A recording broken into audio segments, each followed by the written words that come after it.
इस एकता के महाकुंभ में जिन पुलिस कर्मियों ने देश के लोगों का दिल जीत लिया है, वे भी बधाई के पात्र है।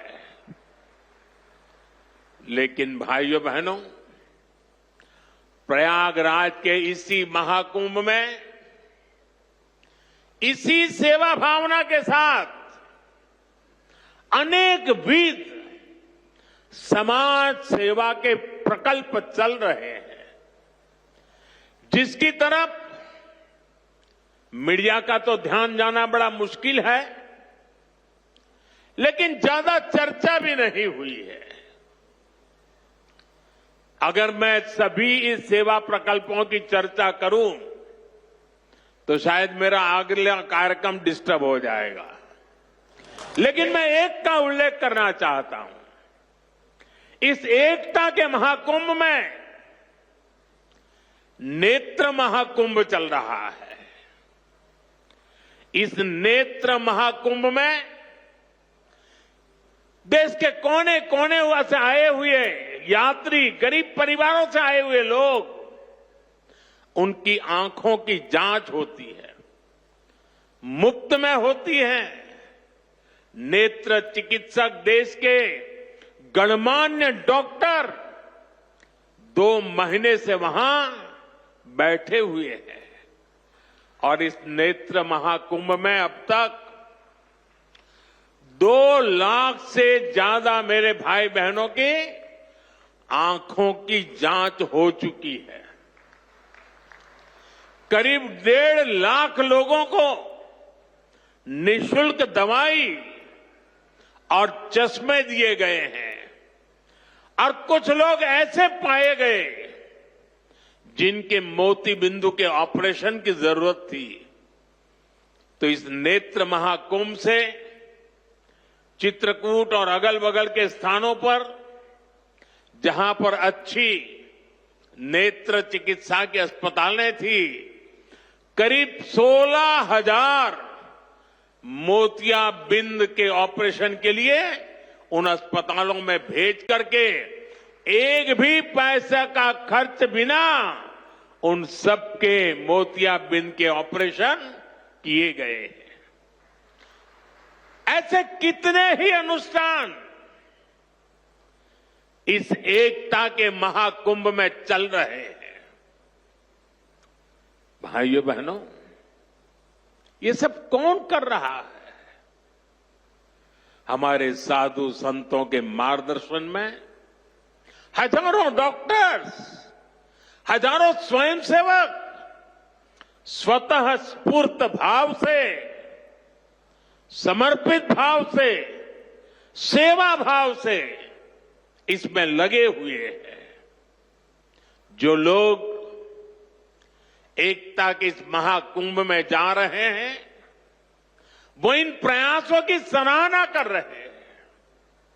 भाइयों बहनों, ऐसे ही भारत में कितने ही बड़े बड़े अस्पताल भी हमारी धार्मिक संस्थाओं द्वारा चलाए जा रहे हैं। धार्मिक ट्रस्ट के द्वारा हेल्थ और साइंस से जुड़े कितने ही रिसर्च इंस्टीट्यूट्स चलाए जा रहे हैं। करोड़ों गरीबों का इलाज और सेवा इन संस्थानों में होती है। मेरी दीदी मां यहां बैठी है। अनाथ बालिकाओं के लिए जिस प्रकार से समर्पण भाव से वो सेवा करती है, अपना जीवन बेटियों के लिए उन्होंने समर्पित कर दिया।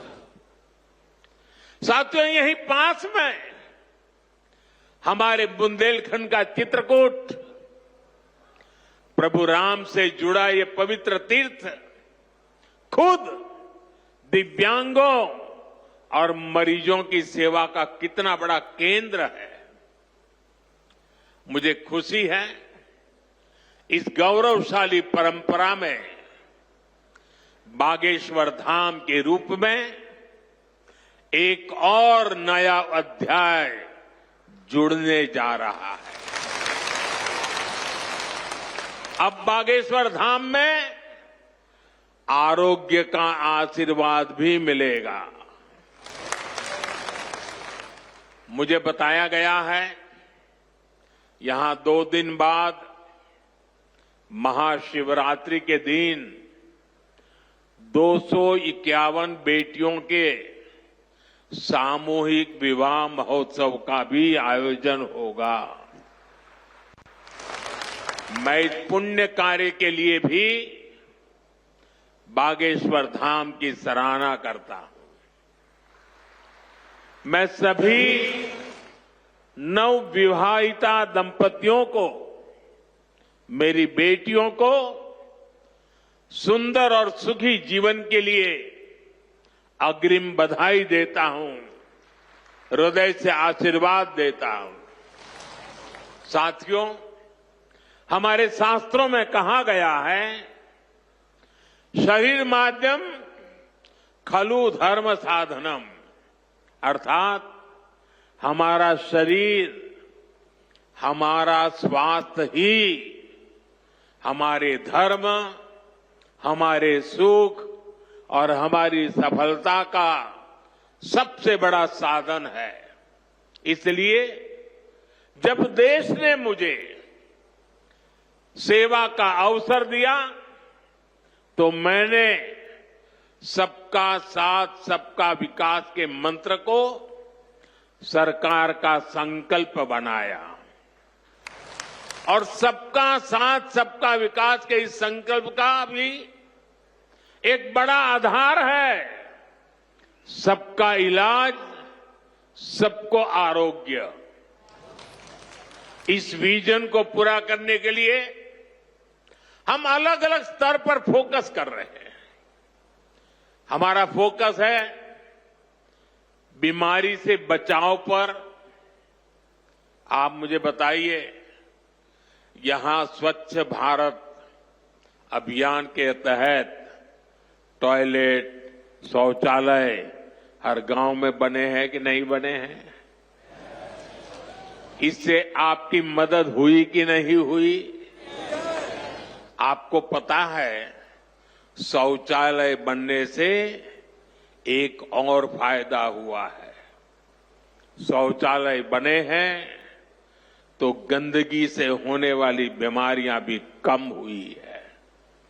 एक स्टडी कहती है, जिन घरों में शौचालय बने हैं वहां हजारों रुपये बीमारी पर खर्च होने से बचे हैं।